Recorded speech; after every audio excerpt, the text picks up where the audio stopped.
আজকে এই কাগজ বলবে আমি কি খাবো। ইয়েস, ফুড কোর্টে এসে এতগুলো খাবারের দোকান দেখে আমি চিন্তায় পড়ে গেলাম। তাই ডিসাইড করলাম ছোটবেলার মতো পকেট থেকে পেন আর কাগজ বার করে লটারি করে খাবো। আর হ্যাঁ, আমি কিন্তু এরকম কাগজ পরীক্ষায় জীবনেও নিয়ে যাইনি।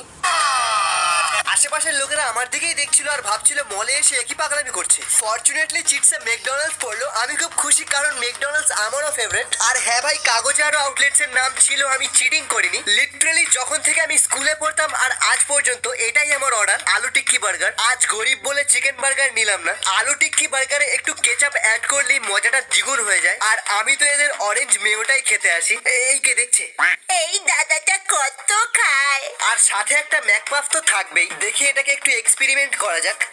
बंद करो हाथ जोड़ के मैं এই জিনিসটা না খেলে তোমার ম্যাকডোনাল্ডসে আসা বেকার। চকলেট ব্রাউনি, যেটা আমার দারুণ লাগে। আমি একটু উল্টো পাল্টা খাই। তোমরা আরো মিনি ব্লগসের জন্য সাবস্ক্রাইব করো।